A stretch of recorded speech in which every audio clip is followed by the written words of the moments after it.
어떤 점잖은 신사 한 사람이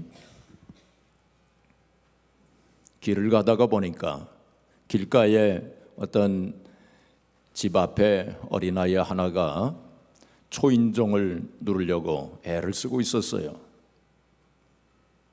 그 아이는 손을 뻗어도 초인종에 닿지를 않았습니다. 발뒤꿈치를 들고서 손을 들고 초인종을 누르려고 하는 것을 보고 이 신사가 그쪽으로 가서 얘야 내가 도와주마 그러면서 초인종을 눌러줬습니다. 그러자 그 아이가 그 신사에게 말하기를 아저씨 고마워요. 그런데 이제 도망가야 돼요. 무슨 말인지 잘 못 알아듣시는 분들이 있으신 것 같아요. 이 어린아이가 지금 다른 집 문 앞에 초인종 지금 장난을 치는 거 아닙니까? 장난을 치고서는 도망을 가야 된다고. 그 점잖은 신사가 졸지에 공범자가 됐어요. 그래서 그 아이와 함께 도망치는 모습을 한번 생각을 해보세요. 웃는 거는 좋은 일입니다. 그렇죠? 정신 건강에도 좋고 또 육체 건강에도 좋은 것입니다. 학자들은 웃으면 우선 횡격막이 깊숙이 내려가 폐를 넓히고 많은 산소가 공급이 된다고 합니다. 또한 심장을 부드럽게 하고 혈액순환이 잘 되도록 해준대요. 옛날 지금으로부터 2500년 전에 아리스토텔레스라고 하는 철학자가 있었습니다. 이 사람이 그 2500년 전에 뭐라고 얘기를 했느냐면은 웃는 것은 전신운동이다. 많이 웃어라 하고 그렇게 이야기를 했습니다. 한 가지 이야기를 더 하죠.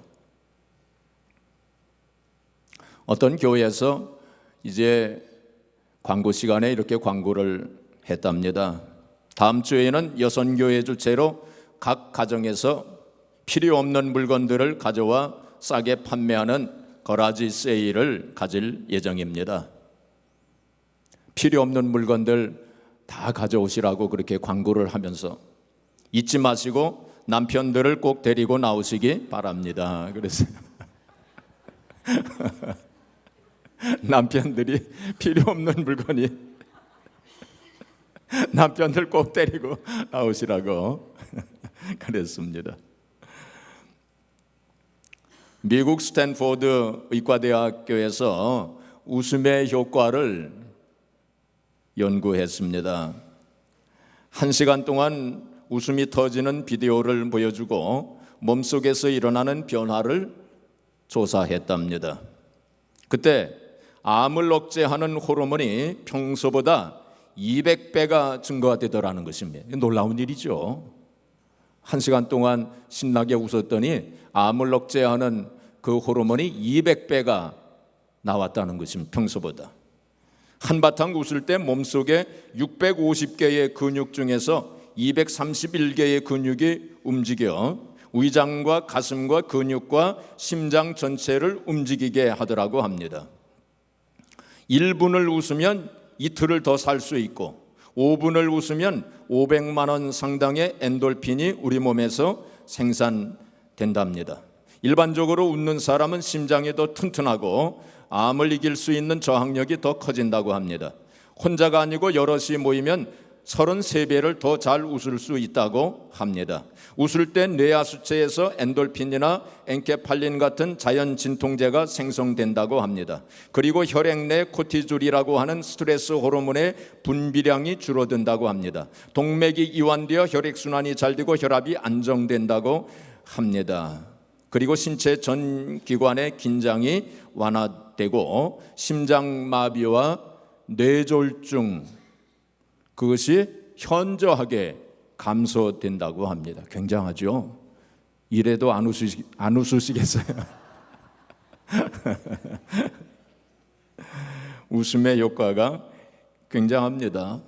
노만 커즌스라고 하는 학자가 있었는데 이 사람은 콜롬비아 대학교를 졸업을 하고 그리고는 세러데이 리뷰라고 하는 아주 유명한 잡지의 편집장으로 일을 하고 있었어요. 그런데 이 사람에게 이상한 병이 생겼습니다. 특수한 척추병에 걸리게 됐어요. 이 척추병은 난치병이랍니다. 그래서 50명 중에 1명밖에 치료가 되지 않는 난치병에 걸렸어요. 그래서 의사들이 참 치료 불가능이다 이렇게 진단을 내렸는데 이 사람이 스스로 치료법을 하나 개발을 했어요. 그건 뭐냐면은 하루에 몇 시간씩 웃는 것입니다. 그래서 모든 방법을 동원해가지고 계속 하루에 몇 시간씩 웃었어요. 좋은 웃기는 비디오 있지 않습니까? 그걸 빌려다가 또 코미디언 그걸 보면서 계속 웃었어요. 그리고 유머책을 보면서 또 계속 웃었어요. 하루에 몇 시간씩 계속 웃었어요. 그랬더니 6개월 후에 가서 진단을 받았더니 깨끗하게 치료가 된 거예요. 기적적으로. 의사들도 깜짝 놀랐습니다. 이 사람이 무슨 책을 이제 썼느냐면은 웃음의 치유력에 관한 책을 썼어요. 아주 유명한 책이 되었습니다. 지금은 의과대학 학생들이 꼭 읽어야만 하는 필독서 중에 하나가 되었다는 것입니다. 맥스 이스트만이라고 하는 사람이 이렇게 얘기했습니다. 인간의 고통이나 비극도 유머로서 중화될 수 있다. 아무리 우리가 고통스럽고 또 힘든 상황 속에서도 우리가 웃게 되면은 그것이 많이 완화가 된다. 그런 뜻입니다. 유머는 감정적 모든 질환의 해독제라고 그랬어요. 우리의 질병에 우리의 육체 속에도 독이 있어요. 그렇죠? 우리의 감정에도 독이 있습니다. 이것을 해독해 줄 수 있는 그러한 것이 바로 웃음이라는 거예요. 제2차 세계대전 때 처칠, 영국 수상이었던 처칠은 그 영국 군인들이 싸우고 있는 전쟁터에 가서 그 참호 속에 있는 군인들을 방문을 했어요. 그럼 참호 속에서 그 얼마나 참 고통과 또 공포와 두려움이 있었겠습니까? 그런데 처칠이 거기를 가가지고 거기에 있는 군인들을 유머로 한바탕 막 웃겼어요. 그랬더니 이 군인들이 그 두려움이 없어진 거예요. 그래서 많이 그 용기를 가지고 전쟁에 임하게 됐다. 이제 그런 일화가 있습니다. 자, 이렇게 웃음이라고 하는 것은 참 좋은 역할 그리고 중요한 역할을 하는데 이 세상에 살고 있는 사람들, 특별히 현대인들은 웃음을 잃어버렸어요. 잘 웃지를 않아요. 참 웃을 만한 일이 별로 없는 세상 속에서 살고 있기 때문에 그렇기는 하지만은 어떤 분들은 또 다른 사람들은 다 웃는데 또 안 웃으시는 분들도 있어요. 끝까지 안 웃으시는 분들도 있어요. 또 어떤 분들은 또 집에 가서 웃으시는 분들도 있고, 물론 좀 귀가 좀 안 들리셔서 좀 못 들으시는 분들도 있습니다. 그러니까 또 이해해야 돼요. 어른들이 말이죠, 하루에 평균 몇 번씩이나 웃을까요? 평균 보통 사람들이 하루에 5번 웃는답니다. 평균 5번을 웃는데요. 근데 어떤 분들은 또 일주일에 한 번도 안 웃으신 분들도 있어요. 근데 아이들은 몇 번이나 웃을까요? 하루에? 제가 지난 주일에도 말씀을 드렸죠. 제가 텍사스에 가서 저희 손녀들을 보는데 얼마나 그렇게 웃는지 계속 웃더라고요. 제가 아이들을 가만히 이렇게 보면서 감탄을 했습니다. 별로 웃을 일도 아닌데 그렇게 웃더라고요. 그래서 학자들에 의하면 아이들은 하루에 100번 내지 400번을 웃는데요. 그렇게 많이 웃는데요. 그래서 어른들도 하루에 20번을 웃으면 건강하게 된답니다. 20번을 웃으면. 많이 웃으면서 사세요. 근데 특별히 한국 사람들은 잘 웃지를 않는답니다. 어떤 학자가 모든 나라 민족 사람들을 다 조사를 했대요. 근데 제일 잘 웃지 않는 사람이 한국 사람이래요. 생각해 보면 우리 한국 민족이 얼마나 많은 고난이 있었습니까? 늘 난리통에 그렇게 살지 않았어요. 그러니까 참 웃기가 힘든 그러한 상황 속에서, 극심한 경쟁 사회 속에서 죽느냐 사느냐 하는 그러한 상황 속에서 살았기 때문에 웃음을 잃어버린 민족이 아닌가, 그런 생각이 듭니다. 또 유교 문화가 있잖아요. 유교 문화. 유교 문화권에서 살았기 때문에 근엄하고 그리고 엄숙하게 점잖아야만 인정을 받는, 대접을 받는 그러한 사회 속에서 살지 않았습니까? 쉽게 웃으면 방정 맞다 그러고, 점잖지 못하다, 뼈대 있는 집안이 아니다, 뭐 그런 얘기하고, 양반은 점잖아야 된다, 웃지 말아야 된다. 시집갈 때 여자가 웃으면 뭐 아들을 못 낳는다, 뭐 그런 얘기도 있고, 그렇죠. 그래서 그 웃음을 억제하는 그런 문화 속에서 우리가 살았어요. 저는 어릴 적에 저희 아버지가 엄격하신 분이셨습니다. 그래서 밥 먹을 때에 늘 저희 아버지가 식불언이 뭔지 아세요? 밥 먹을 때는 말하지 말라, 그러신 분이셨어요. 식불언. 그래가지고 밥 먹을 때 온 식구가 다 침묵 속에서 저 어릴 적에 그렇게 살았어요. 나중에 이제 아버지가 많이 변화되셨어요. 근데 어릴 적에는 그랬습니다. 저희 7남매가 살았는데 말 안 하고 침묵 속에 밥을 먹었어요. 지금도 저는 밥 먹으면서 말하는 거 어렵습니다. 잘 못해요. 밥 먹으면서 잘 말을 안 합니다.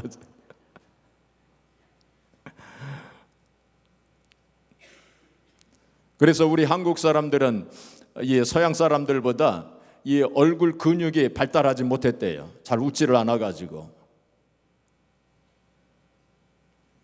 그래서 어떤 분은 웃으시는데 보면은 우는 것 같아요. 그 얼굴 근육이 발달하지를 못해서 그래요. 웃는 근육의 발달을 못해가지고 그래도 웃으세요. 어떤 분들은, 여자분들은 웃으실 때에 웃으면 주름살 생긴다고 이렇게 눈을 이렇게 하면서 또 웃으시는 분들도 있더라고요.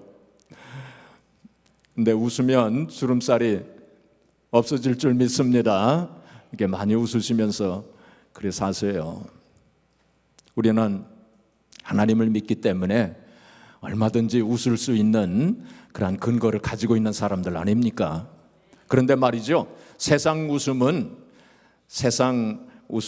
참 웃음이 아닙니다. 물론 이러한 웃음도 웃지 않는 것보단 좋겠지만 참 웃음은 아니에요. 세상 웃음은. 자, 성경 한 군데 보겠습니다. 잠언서 14장 13절 우리 같이 읽겠습니다. 웃을 때에도 마음에 슬픔이 있고 즐거움의 끝에도 근심이 있느니라.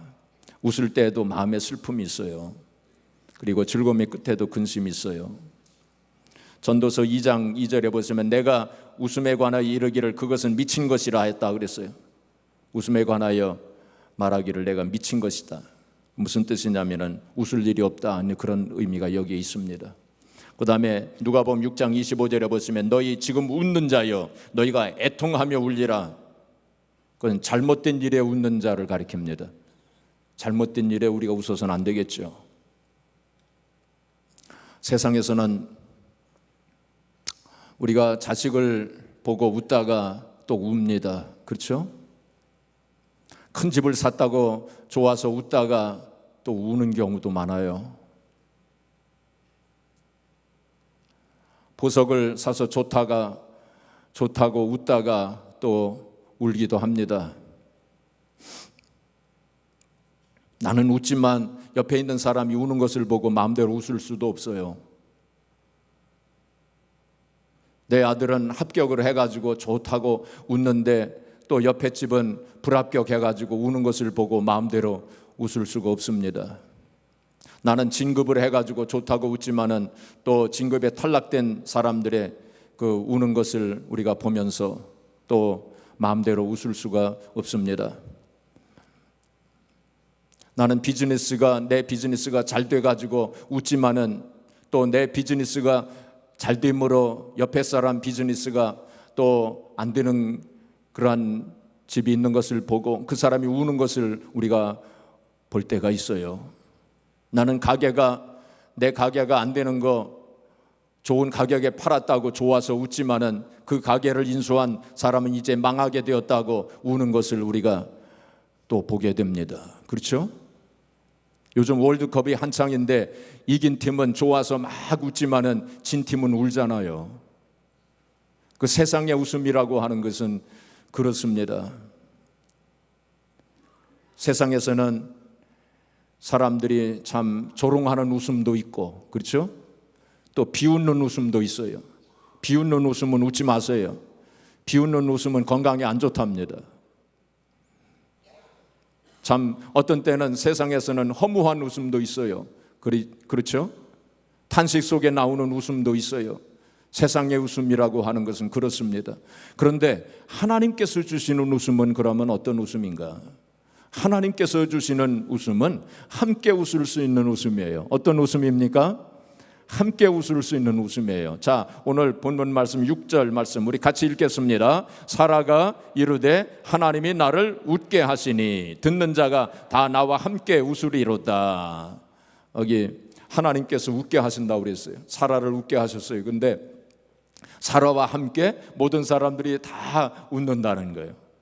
얼마나 좋은 웃음입니까? 이게 진정한 웃음 아니겠습니까? 이것이 참 웃음이요. 그렇죠? 하나님께서 우리에게 주시는 웃음은 바로 그런 웃음이라는 거예요. 주님은 유머스러운 분이셨을 것 같습니다. 우리가 주님의 그 그림을 보면 대개가 엄숙하고 근엄한 그러한 모습의 그림이지 않습니까? 그런데 어떤 그림은 우리 예수님께서 웃으시는 그림이 있어요. 자, 얼마나 소탕하게 웃으십니까? 전 이 그림을 좋아합니다. 그 예수님의 웃음소리가 들려오는 것 같지 않습니까? 예수님은 유머스러운 분이셨을 거예요. 그래서 예수님께서 이제 그 비유로 말씀을 하실 때 얘들아 이거 아냐? 얘들아 어떤 사람은 말이야 자기 눈 속에 있는 들보는 못 보면서 다른 사람 옆에 있는 사람의 티를 보고 그걸 빼내려고 한다? 얼마나 우스운 일이냐? 주님께서 아마 그 말씀을 하시면서 웃으셨을 거예요. 또 말씀을 하시기를 얘들아 이거 아냐? 얘들아 어떤 사람 말이야 대접을 닦는데 대접 속이 더러운데 말이야. 대접 속이 더러운데 그건 안 닦고 대접 겉만 닦는 사람들이 있다. 얼마나 우스운 일이냐 하고 함께 제자들과 함께 웃으셨을 거예요. 얘들아 이거 아냐? 어떤 사람은 물을 마시는데 그 그릇 속에 있는 하루살이는 걸러내고 약대는 삼키는다. 약대는 삼키는 사람이 있다. 이거 정말 얼마나 웃기는 일이냐. 주님 아마 웃으시면서 그 말씀을 하셨을 거예요. 하나님은 웃게 하시는 분이십니다. 하나님은 어떤 분이세요? 웃게 하시는 분이세요. 웃게 하시는. 우리 시편 116편 1절부터 3절까지 우리 같이 읽겠습니다. 여호와께서 시온의 포로를 돌려보내실 때에 우리는 꿈꾸는 것 같았도다. 그때에 우리 입에는 웃음이 가득하고 우리 혀에는 찬양이 찼었도다. 그때 문나라 가운데에서 말하기를 여호와께서 그들을 위하여 큰 일을 행하셨다 하였도다. 여호와께서 우리를 위하여 큰 일을 행하셨으니 우리는 기쁘도다. 이스라엘 백성들이 바벨론의 포로 생활 70년간의 포로 생활을 마치고 이제 하나님의 역사로 고향 땅으로 돌아오게 되었을 때에 그들이 너무 기뻐가지고 웃음이 충만했다고 그랬어요. 웃으면서 지금 돌아오는 이스라엘 백성들의 모습을 우리가 상상할 수 있지 않겠습니까? 하나님께서는 웃게 하시는 분이세요. 하나님은 우리에게 웃음을 주시는 분이십니다. 창세기 18장에 보시면은 거기 이런 이야기가 나옵니다. 아브라함이 하루는 장막 앞에 이렇게 앉아 있는데 세 분이 이렇게 지나가시는 것을 보게 됐어요. 그것을 보고 아브라함이 얼른 뛰어나가 가지고 그들을 영접하고 또 그들에게 몸을 굽혔다고 그랬어요. 그리고서는 내 주여 그렇게 부릅니다. 내 주여. 근데 그 세 분은 바로 한 분은 하나님이시고 둘은 천사로 그렇게 봅니다. 내 주여 그냥 지나가시지 마시고 저희 장막에 잠깐 머무시고 가십시오. 제가 물을 떠다가 발을 씻겨드리고 또 떡을 만들어서 대접해드리겠나이다 하고 그렇게 말합니다. 그러자 이 세 분이 그렇게 하라 하고서 이제 장막으로, 아브라함 장막으로 들어가시게 되죠. 그래서 얼른 이제 아브라함이 사라에게, 부인 사라에게 가서 떡을 만들으라고 이렇게 얘기를 하고, 그리고는 또 가축들이 있는 곳에 달려갑니다. 가가지고 제일 좋은 송아지를 하나 골라가지고 하인들에게 가서 음식을 만들어라, 뭐 불고기나 아니면 스테이크 뭐 이렇게 만들으라고 그랬겠죠. 그래가지고 이제 그것을 잘 대접을 해드립니다. 그때에 그 대접을 받은 이 세 분이 이제 너희 아내 사라는 어디 있느냐 하고 이렇게 질문을 하십니다. 그래서 장막 안에 있습니다. 그러자 이 분이 뭐라고, 이 하나님께서 뭐라고 말씀을 하시냐면 내년 이맘때에 너에게 아들이 있으리라 하고 그렇게 말씀을 하십니다. 그 말을 장막 안에 있던 사라가 듣고서 속으로 웃습니다. 어떻게 그런 일이 있을 수 있으리요? 이제 나는 여자의 그 생리도 다 끝났는데 그때 나이가 이제 몇 살이냐면은 그 아브라함이 99세고 사라가 89세였어요. 그러니까 뭐 우리가 뭐 이런데 어떻게 그런 일이 있으리요? 그 마음속으로 그걸 생각하면서 속으로 웃었다고 그랬습니다. 그때 하나님께서 사라가 왜 웃느냐, 하나님께서 말씀하시기를 속으로 웃었는데 하나님이 아시고 사라가 왜 웃었느냐, 왜 그런 일이 있을 수 있겠느냐 하고 왜 그렇게 생각하고 웃느냐, 하나님께는 능치 못할 일이 없는 것을 왜 모르느냐 하고 그렇게 말씀을 하십니다. 그러자 사라가 이제 뭐라고 얘기하냐면 제가 안 웃었습니다. 이제 그렇게 대답을 하죠. 그러니까 하나님께서 아니다, 네가 웃었노라 하고 이렇게 말씀하죠. 참 재미있는 장면이에요. 그러니까 지금 하나님과 사라 사이에 웃음 공방전이 지금 벌어지고 있어요. 네가 웃었느니라, 안 웃었습니다. 아니다, 네가 웃었다 하고 이렇게 하나님 말씀을 하시는 거예요. 그때 장면을 우리가 가만히 생각해 볼 때 하나님께서 아주 진노한 표정을 지으시고 왜 웃었느냐 하고 이렇게 말씀하신 건 아니었을 것 같아요. 이게 하나님께서 아마 하나님께서도 그때 웃으시면서 네가 웃었어, 네가 웃었지 하고 이렇게 하나님께서 말씀하셨을 것 같습니다. 자, 여기서 사라가 웃은 웃음이 어떤 웃음인가 한번 우리가 좀 생각을 해볼 필요가 있어요. 그러니까 사라가 마음속으로 웃었다고 그랬어요. 자, 그런데 재미있는 것은 사라만 웃은 게 아니에요. 아브라함도 웃었어요. 사라가 웃은 것은 창세기 18장에서 웃었어요. 그런데 창세기 17장에 아브라함이 먼저 웃었어요. 아브라함이 창세기 17장 17절에 보시면은 아브라함이 하나님께서 너에게 아들이 있으리라 하고 이렇게 말씀을 하시니까 엎드려서 하나님 앞에 이렇게 경배하면서 마음속으로 웃었다 그랬어요. 그것도 사라가 웃은 웃음과 아브라함이 웃은 웃음과 같은 웃음이었습니다. 그건 어떤 웃음이냐면 반신반의의 웃음입니다. 반신반의. 어떻게 그런 일이 있을 수 있으리요 하는 그런 마음이 아브라함과 사라에게 있었지만은 좀 그렇게 됐으면 좋겠다 하는 그런 마음도 있었을 거예요. 그게 반신반의의 웃음이었습니다. 자, 그런데 여기 아주 중요한 대목이 있어요. 이렇게 아브라함과 사라가 처음에는 잘 믿지는 못했어요. 하나님께서 너에게 아들이 있으리라 하고 이렇게 말씀을 하셨지만은 그걸 잘 믿지는 못했어요. 근데 아마도 아브라함과 사라가 계속 하나님의 그 약속의 말씀을 계속 묵상을 했을 것입니다. 하나님께서 아들이 있으리라 그 하나님이 약속하셨는데, 하나님은 전능하신 하나님이신데, 하나님은 신실하신 하나님이신데, 한번 약속하신 것을 반드시 이루시는 하나님이신데, 아마 그런 생각을 하면서 그 하나님의 약속의 말씀을 계속 묵상하고 또 묵상했을 거예요. 로마서 10장 17절에 보시면 믿음은 들음에서 나며 들음은 그리스도의 말씀으로 말미암았느니라 그렇게 말씀했죠. 이 하나님 말씀을 계속 듣고 또 하나님의 약속의 말씀을 계속 묵상할 때 그것이 믿음이 된다는 거예요. 처음에는 그게 잘 안 믿어지다가도 하나님의 약속의 말씀을 계속 듣고 묵상하게 되면 그것이 점점 확실한 믿음으로 변해져 가게 되는 것입니다. 히브리서 4장 12절에 하나님의 말씀 운동력에서 자의 날선 어떤 검보다도 예리하여 우리의 영과 혼과 및 관절 골수를 찔러 쪼갠다고 그랬어요. 우리의 마음, 우리의 생각도 찔러 쪼개는 역사가 하나님 말씀 속에 있어요. 그래서 우리의 마음속에 의심이 있어도 하나님의 약속의 말씀을 계속 묵상하게 되면 그 말씀 속에 그런 운동력이 있어요. 찔러 쪼개는 능력이 있어요. 그래서 의심도 쪼개버립니다. 그래서 우리가 하나님의 말씀을 계속 묵상하게 되면 마음속에 의심이 있다 할지라도 그것을 찔러 쪼개버려요. 그래서 확실한 믿음으로 바꾸어져 가게 되는 것입니다.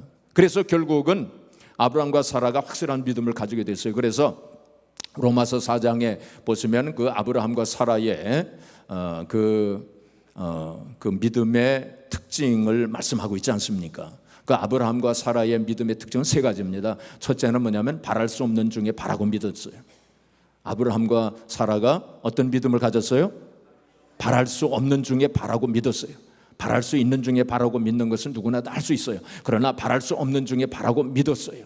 그것이 위대한 믿음입니다.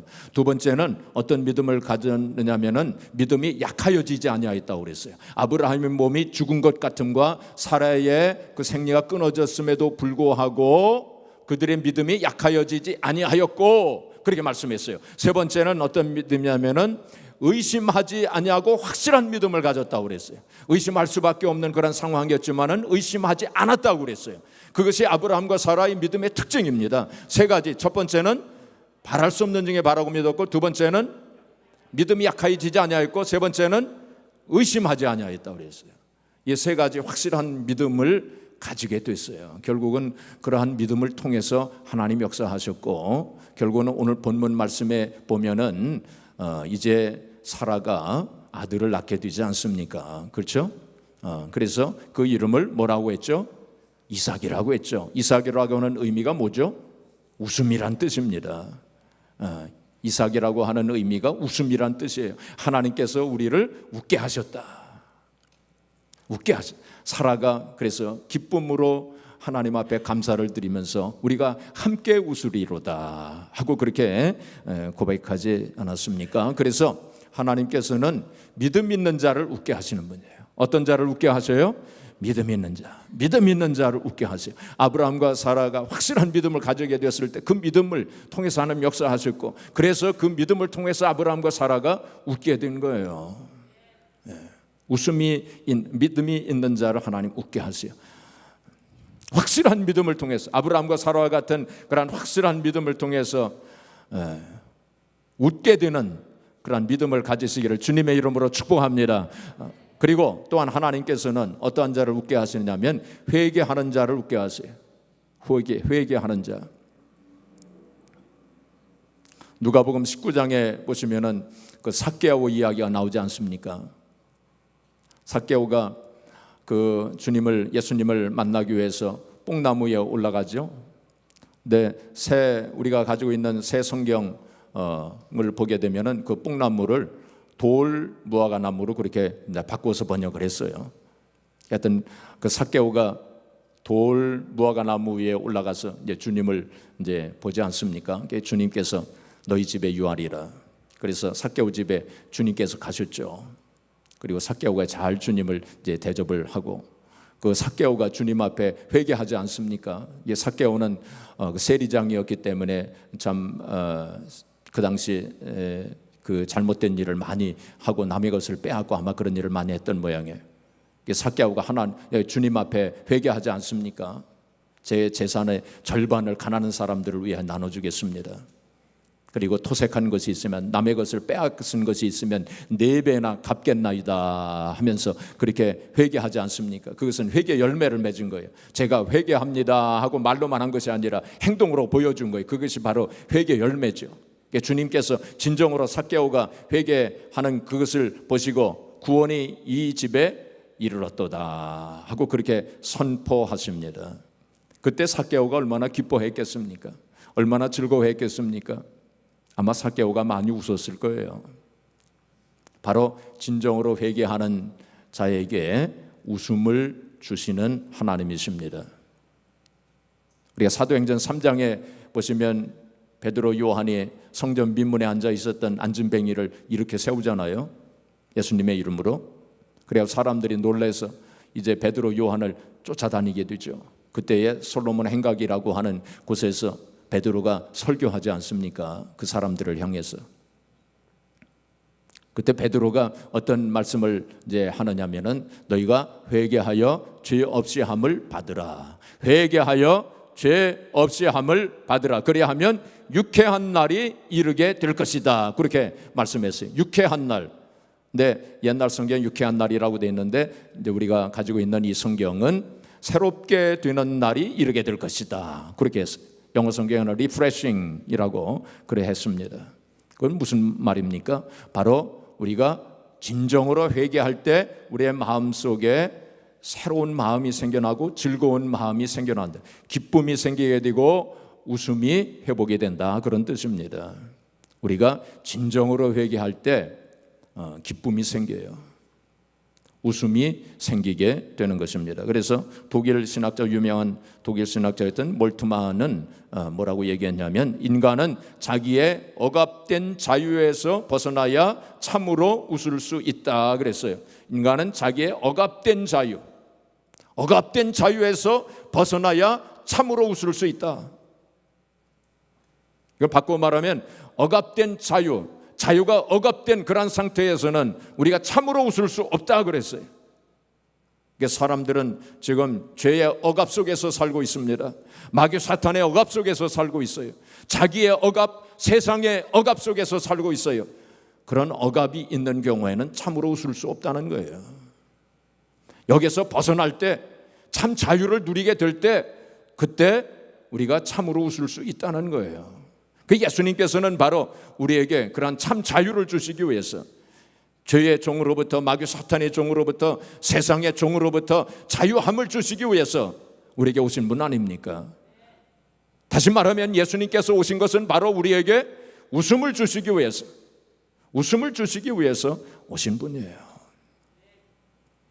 마지막으로 하나님은 마지막으로 웃게 하시는 분이십니다. 마지막으로 웃게 하시는 분이 유대인들의 그 속담 가운데 어떤 속담이냐면 마지막에 웃는 사람이 제일 잘 웃는 사람이다 그랬어요.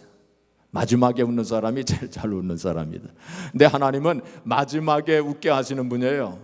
무슨 뜻입니까? 그것은 바로 우리가 저 하늘나라에 가서도 웃을 수 있다는 거예요. 그렇죠?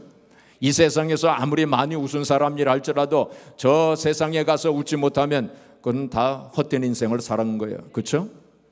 그러나 우리는 저 세상에 가서도, 저 하늘나라에 가서도, 저 천국에 가서도 마음껏 웃을 수 있는 그런 소망을 가진 사람들 아닙니까? 그래서 하나님은 바로 우리에게 마지막에 웃게 하시는 하나님이시에요. 사랑하는 성도 여러분, 하나님은 우리가 기쁨 속에서 웃으면서 살기를 원하시는 분이세요. 그래서 성경에 보면 기뻐하라 그 말씀이 얼마나 많습니까? 즐거워하라 그런 말씀들이 얼마나 많습니까? 하나님은 우리가 기뻐하면서 또 즐거워하면서 웃으면서 살기를 원하시는 분이세요. 우리는 얼마든지 웃을 수 있는 이유와 근거를 가지고 살아가고 있는 사람들입니다. 사랑하는 성도 여러분, 이 세상에 살면서 근심 걱정 염려되는 일들도 많고 또 슬픔과 고통도 있고 눈물도 있지만은 우리가 참으로 그 아브라함과 사라와 같은 그런 확실한 믿음, 하나님의 약속의 말씀을 굳게 부여잡고 우리가 그런 믿음 안에서 얼마든지 웃을 수 있고 그런 믿음을 통해서 하나님께서 웃게 하시는 하나님이세요. 또한 우리가 진정한 회개가 있어야 돼요. 하나님과 우리 사이에 뭔가 걸리는 것이 있으면 우리가 참 웃음이 없어요. 참 기쁨이 없어요. 하나님께서 우리들 한 사람 한 사람에게 그것을 알게 하십니다. 본인은 알고 있어요. 자기 자신은 알고 있어요. 하나님과 나 사이에 지금 회개할 제목이 무엇인가 하는 거 하나님께서는 알게 하셔요. 그거 회개해야 돼요. 진정으로 하나님 앞에 회개할 때 참 기쁨이 회복이 되어지고 참 웃음이 회복이 되는 것입니다. 그리고 우리는 영생의 소망 또 천국의 소망을 가지고 살고 있기 때문에 이 세상에서 얼마든지 우리는 웃으면서 살 수 있게 됩니다. 사랑하는 성도 여러분, 이 세상 아무리 힘들고 어려워도 우리의 심령 속에, 우리 생활 속에, 또 우리 가정에, 우리 교회 안에 웃게 하시는 하나님의 놀라우신 능력을 늘 체험하시면서 기쁨과 영광 가운데서 또 하나님 앞에 영광 돌리면서 사시는 저와 여러분들이 되어지기를 주님의 이름으로 축복합니다.